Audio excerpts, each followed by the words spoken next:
Bienvenue pour une nouvelle vidéo. Aujourd'hui, nous allons analyser les 4 piliers fondamentaux pour atteindre la liberté financière et devenir libre et riche. Cette vidéo est la première d'une longue série. Elle va te permettre de comprendre comment mettre en application les points les plus importants afin d'atteindre la liberté financière. Donc commençons sans plus attendre.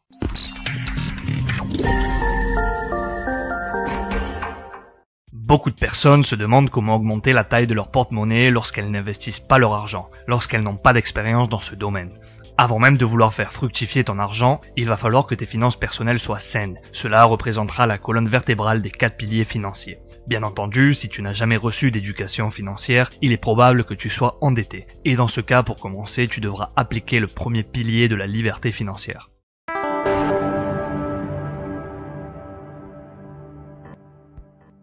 Une des défaillances du système scolaire classique est le manque d'éducation financière. En effet, l'école enseigne de nombreuses matières qui vont plus ou moins nous être utiles une fois adultes. Mais qu'en est-il de notre enseignement sur le plan financier afin de gérer notre budget par exemple? L'éducation financière est sans aucun doute la matière la plus importante qui nous concerne à tous et ce durant les 365 jours de l'année.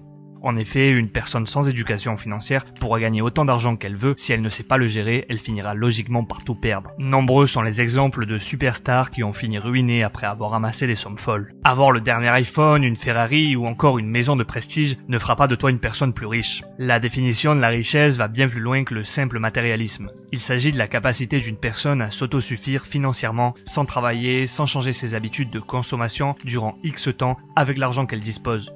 Prenons pour exemple un couple qui gagne 10 000 € par mois et dont les dépenses mensuelles s'élèvent à 16 000 €, dues à ses crédits, son train de vie ou encore ses besoins. En appliquant la définition, et même s'il se sent en sécurité grâce aux 2 salaires, en fait il ne survivra que 19 jours. En revanche, une personne seule qui gagne 2 000 € par mois et dont les dépenses mensuelles s'élèvent à 800 € survivra 75 jours, c'est-à-dire 2 mois et demi. Du coup, qui est le plus riche entre les deux? Un autre point, c'est que beaucoup de personnes estiment que la seule manière de gagner de l'argent, c'est en travaillant. Bien, je ne dis pas qu'il ne faut pas avoir un travail, mais il ne doit pas être l'unique source de revenus dont la personne dispose au risque de se voir prise au piège dans la rat race qui est une course sans fin et autodestructrice.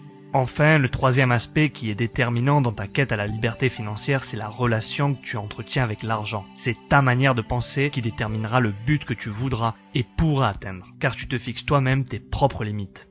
Autrement dit, une personne qui perçoit de son travail un salaire fixe de 2500 € mensuel se programme mentalement à gagner 2500 € et seulement 2500 €. Il est donc nécessaire d'ouvrir ton esprit pour accueillir l'abondance et disposer des clés permettant de passer au deuxième pilier.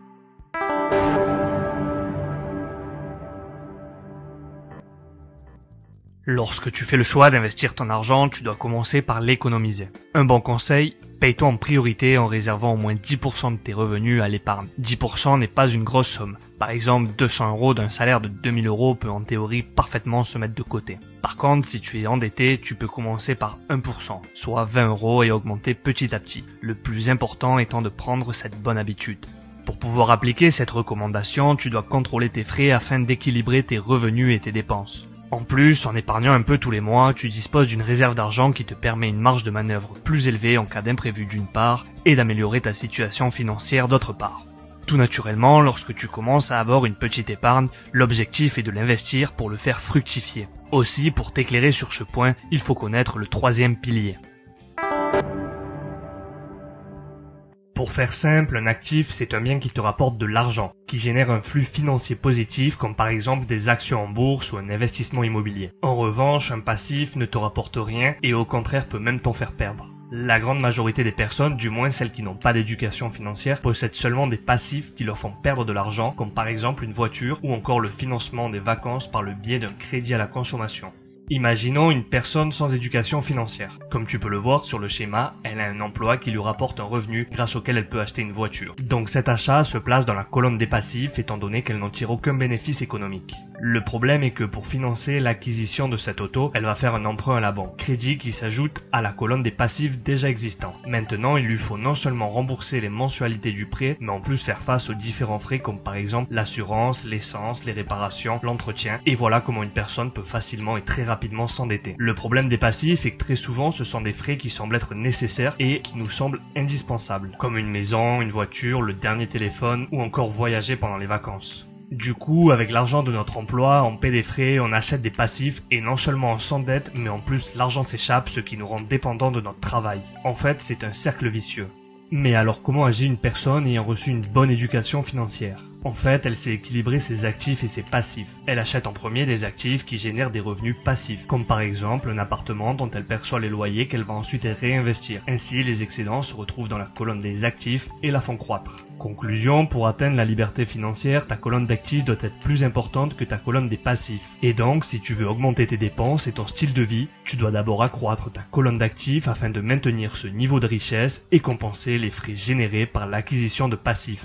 Au final, tes actifs te rendent indépendant financièrement et tu peux ainsi envisager de prendre ta retraite dès aujourd'hui. Tu as maintenant plus de revenus que de dépenses mensuelles. Souviens-toi de cette simple observation. Le riche achète des actifs, la classe moyenne achète des passifs en pensant que ce sont des actifs, alors que le pauvre n'achète que des passifs. Il n'a que des frais.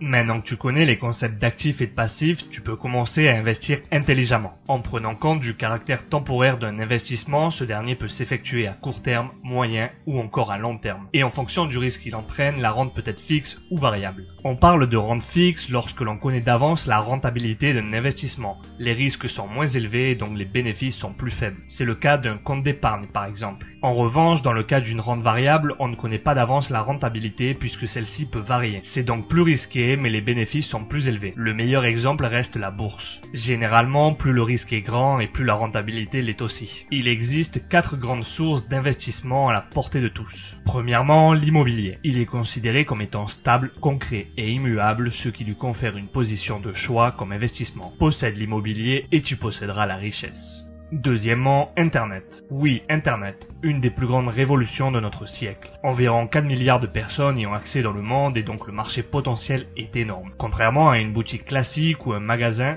Internet fonctionne 24 heures sur 24, 7 jours sur 7 et les 365 jours de l'année. Il demande très peu de moyens économiques et pratiques puisque, où que tu sois, tant que tu disposes d'une connexion Internet, ton business est capable de fonctionner. Si tu as une idée à promouvoir ou encore un produit à vendre, tu peux en un clic les diffuser, d'autant plus que de nos jours, tout le monde sait utiliser un ordinateur et peut même constituer un tremplin vers d'autres sources d'investissement comme la bourse. Troisièmement, la bourse. Elle est l'investissement incontournable, redouté par beaucoup car peu connu. Il est fréquent d'entendre que c'est un placement à risque. Néanmoins, le succès ou l'échec, la richesse ou la pauvreté dépendent uniquement de l'intelligence financière de l'investisseur et le temps qu'il y consacre. La bourse génère des milliards d'euros chaque jour, toutes les grandes industries y participent et dans presque tous les pays du monde, une bourse régit les marchés. L'avantage de la bourse, c'est la durée de la rentabilité, puisqu'aussi longtemps que la valeur existe, elle peut rapporter des millions d'euros de bénéfices largement au-delà de la valeur initiale investie. Enfin, monter sa propre affaire, être propriétaire d'une entreprise.